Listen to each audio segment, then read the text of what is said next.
have a problem, right? My problem is that I use Vim. and to get Vim to do anything remotely fancy or customize it to my needs, I need a vimrc. And every time Vim lags in a large file, or it's just a bit slower than I would like, I keep thinking about how, I don't really need my Vim to handle every possible vimrc. I just need it to handle the vimrc that I have. And there's a whole bunch of functionality in Vim that I don't even use, right? There's a whole tab engine, for example, that I just don't care about. And the only tab settings that I use for my tab length are 4. So why does it need to handle a tab length of 3? Who uses tab lengths of 3? This is the kind of code that I would imagine is inside Vim that goes, okay, someone set the tab width to 4, just handle it and insert the number of spaces accordingly.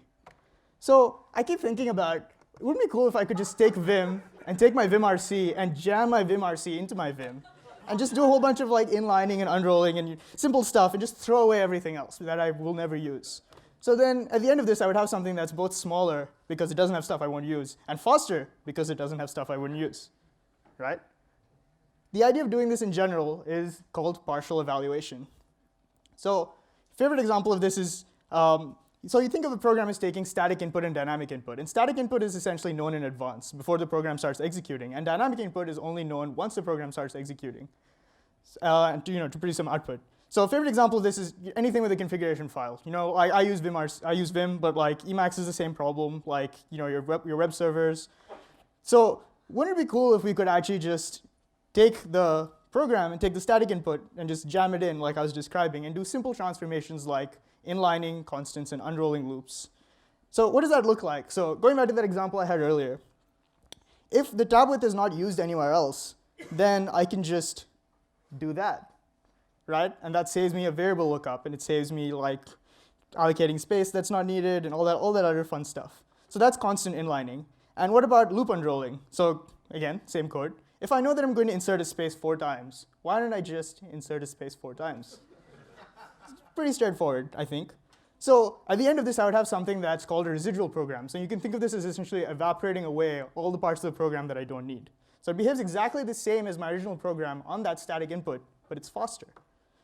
So the program that would do this is called a specializer. So a specializer takes a program and some static input, jams the static input into the program, inlines and unrolls and does some other simple program transformations, and then gives me a residual program that can take only the dynamic input and produce the same output that the original program would have produced given the static and the dynamic input. So we call these programs specializers, and we say in the terminology that a specializer specializes a program with respect to some input. So I'll take a slight detour, and let's talk about interpreters versus compilers. So Python, for example, is a language that's usually interpreted. And an interpreter usually kind of looks at instructions one by one and interprets them. It changes its own state or performs some action in the outside world. And these programs are relatively simple to write, but they're also slow because they have to essentially consider each instruction one at a time. So in contrast, we have languages like C, which are typically compiled. So a compiler will kind of look at a whole source program, do a whole bunch of work, and generate another program that's usually in a different language. And these are harder to write because, for one thing, you have to handle 2 different languages at once. But the output that they produce is usually faster. So it wouldn't it be nice if we could have both? We could have something that's both simple to write as well as fast enough for our purposes. So a researcher called Yoshihiko Futamura was thinking about these things in the early 80s. Because what he wanted to do is he wanted to write software in BASIC, which is not the fastest language interpreted. But he wanted the output to be fast, like Fortran. But he didn't want to write Fortran. So then he was thinking about this, and he thought, OK, so if I take an interpreter, and I specialize an interpreter with respect to some source program, and then I do a whole bunch of inlining, unrolling, whatever, and I get a residual program, that residual program is essentially a cut-down version of the interpreter that only knows how to do the things that the source program knows how to do. And that can take whatever dynamic input I need and produce some output. But this program this thing that I've created, this residual program, does not have any dependency on the old interpreter, and it runs by itself. So we've created a standalone program. So that's pretty cool. We've compiled it somehow without involving a compiler. So thought about this some more, and he thought, OK, let's take this one step further. What if you specialize the specializer itself with respect to an interpreter? So you take a specializer, and you jam an interpreter into it, and you do a whole bunch of inlining and unrolling. And at the end of it, you have something that can then take some source code that the interpreter knows how to interpret and output an executable, a standalone executable, just like in step 1.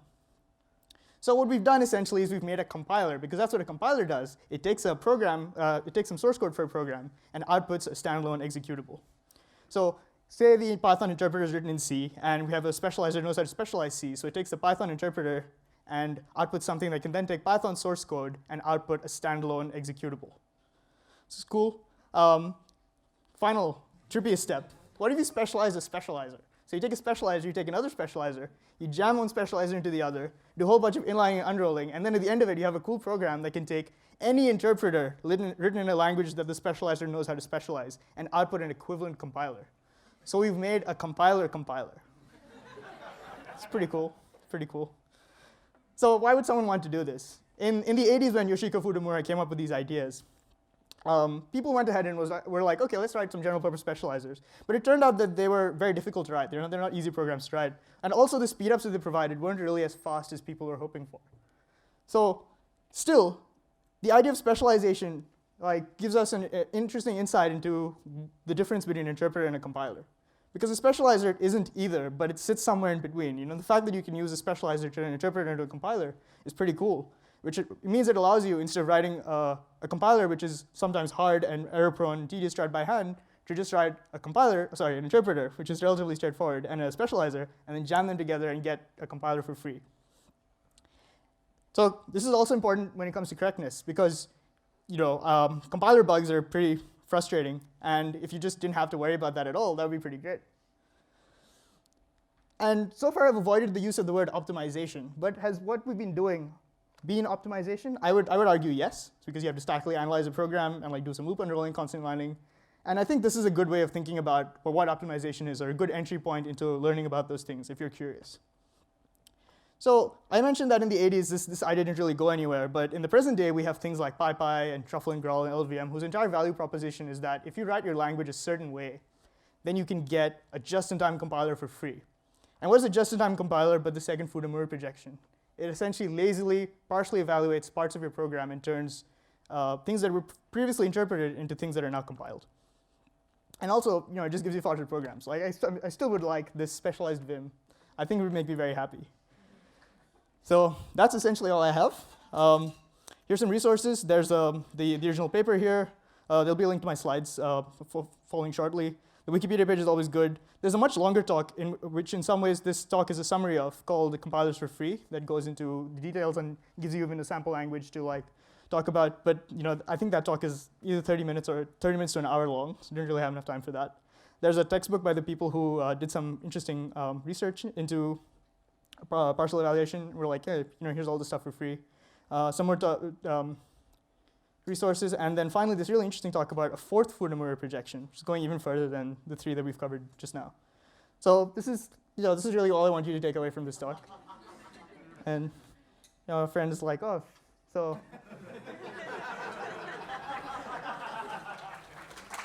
Here are my slides.